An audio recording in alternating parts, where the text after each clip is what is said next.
नमस्कार, आप देख रहे हैं हल्ला बोल टीवी। मैं हूं अली। सीवान में विजिलेंस की बड़ी कार्रवाई, राजस्व कर्मचारी को रंगे हाथ रिश्वत लेते पकड़ा। क्या है पूरा मामला, इस पर विस्तार से जानकारी देने के लिए हमारे साथ मौजूद है हल्ला बोल टीवी की उप संपादक प्रियंका रॉय। देखिए, ये घटना सिवान की है, सिवान के हसनपुर की है, जहां पे विजिलेंस ने एक बड़ी कार्रवाई की, जहां पे राजस्व कर्मचारी जिनका नाम दिलीप कुमार सिन्हा है, उनको विजिलेंस ने रंगे हाथ पकड़ा रिश्वत लेते हुए। कितने की रकम थी वो? तो वो 15,000 रुपए की रकम थी जो वो नगद लेते हुए पकड़े गए।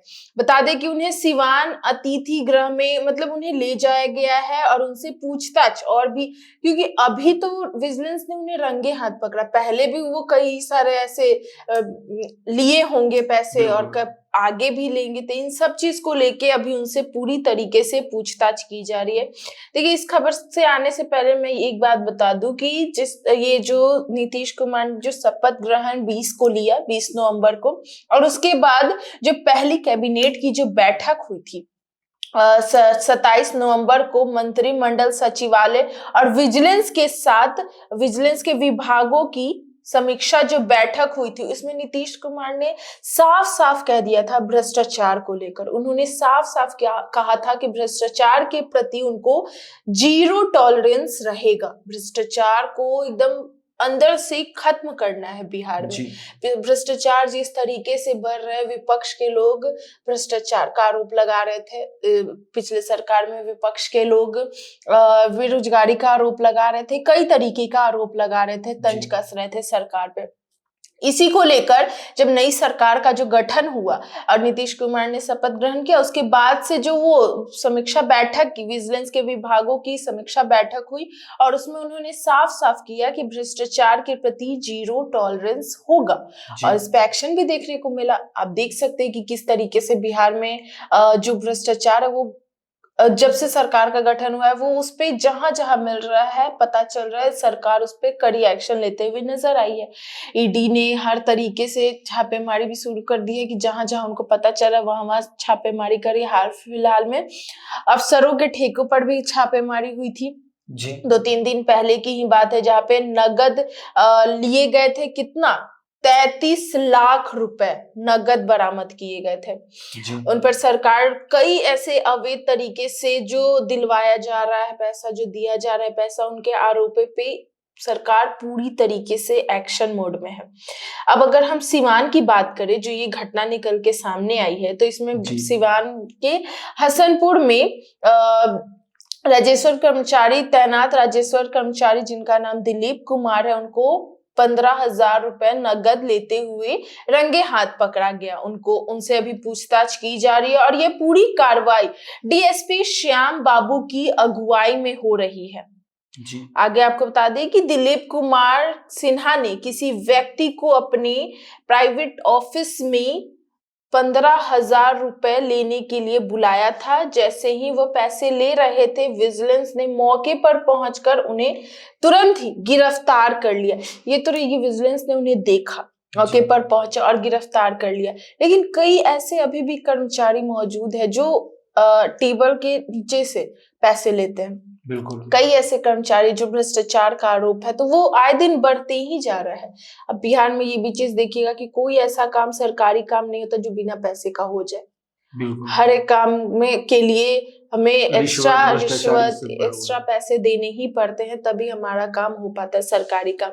लेकिन ऐसा नहीं है। इस बार की जो सरकार का जो गठन हुआ है, उसमें सरकार काफी ज्यादा इस चीज को लेकर एक्टिव हो गई है।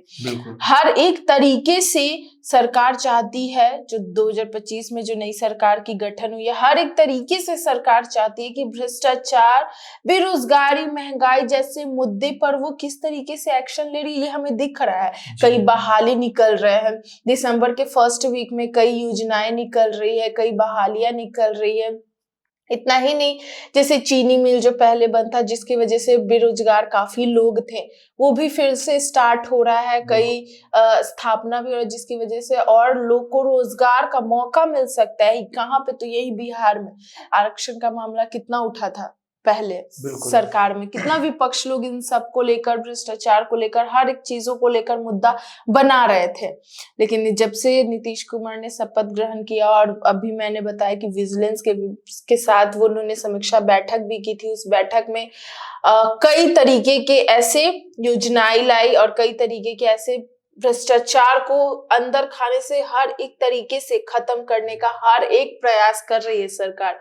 विकास का नाम लेकर भी कई लोग पैसे ठगते हैं, तो इन सब पे भी सरकार अच्छे तरीके से काम कर रही है। अगर आप देखा जाए तो भ्रष्टाचार पर कार्रवाई की धार 2025 में ही तेज हो गई है। कई अफसर भी गिरफ्तार हुए हैं, कई पे केस दर्ज हो रहे हैं यही भ्रष्टाचार को लेकर। मतलब हर तरीके से भ्रष्टाचार को पूरे बिहार से क्लीन करना है, इस गठन को लेकर सरकार आगे बढ़ रही है। कुछ मामलों में कई विभागीयों में क्लीन चिट दिए गए हैं, कई अफसर को गिरफ्तार तो कई अफसर पे केस दर्ज भी हो रहे हैं, करवाए गए हैं। राजनीतिक आरोप प्रत्यारोप, चुनावी वादे और जनता के बीच असंतोष इस पूरे विषय को और संवेदनशील बनाते हैं। भ्रष्टाचार सिर्फ नौकरी या कार्यालय स्तर पर सीमित नहीं है। देखा जाए तो बड़े ठेके, जमीन सौदा, सरकारी परियोजनाओं तक पहुंच चुका है। हर एक चीज में रिश्वत का है। लेकिन इन सब को लेकर जिस तरीके से सरकार अभियान चला रही है और इन सब को लेकर जिस तरीके से सरकार एक्टिव है, भ्रष्टाचार 6 महीने में हुए सुखद और नकारात्मक दोनों भ्रष्टाचार मामलों का एक संपूर्ण पूरा टाइमलाइन बना हुआ है। अगर देखा जाए तो जिस तरीके से बिहार में भ्रष्टाचार और उसके खिलाफ कार्रवाई की दिशा भी अच्छे तरीके से हो रही है। और ये जो सिवान का मामला निकल के आया तो इसमें साफ है कि विजिलेंस किस तरीके से एक्टिव है, इसीलिए विजिलेंस ने रंगे हाथ उनको पकड़ा है। आज 1 हुआ है, कल 10 होगा, परसों 50 होगा, तो ऐसे ही इसकी संख्या बढ़ती भी जाएगी। और जैसे जैसे ये छापेमारी होगी, ये कार्रवाई होगी और इस पे जैसे एक्शन लिया जाएगा तो तभी भ्रष्टाचार भी कम होगा बिहार से। जी तो सुना आपने किस तरह से सिवान में विजिलेंस ने एक कर्मचारी को 15,000 रुपया रिश्वत लेते हुए रंगों हाथों पकड़ा। आप कहेंगे कि 15,000 जो अमाउंट है ये बहुत कम है, ये बड़ी खबर कैसे हो सकती है? लेकिन मैं आपको ये चीज बता दूं कि खीरे का चोर जो है वही हीरे का चोर बनता है फ्यूचर में। इसी उदाहरण को लेकर जिस व्यक्ति से 15,000 रुपये रिश्वत लेते हुए पकड़ा गया है, वो व्यक्ति हो सकता है कि पहले और ज्यादा रिश्वत लिया हो और फ्यूचर में और ज्यादा लेने वाला हो। तो खीरे का चोर ही क्यों ना हो, उसे पकड़ना ये हमारा कर्तव्य है और एजेंसियां जो हैं इस पर काम करती हैं और उन्हें करना भी चाहिए। तभी जाकर रिश्वत जैसे अपराध को बिहार से खत्म किया जा सकता है। इस पूरे मामले को लेकर आपकी क्या राय है? अपनी राय कमेंट्स बॉक्स में जरूर दें। तो फिलहाल इस पेशकश में इतना ही। आगे की खबरों के लिए बने रहे हल्ला बोल टीवी के साथ। धन्यवाद।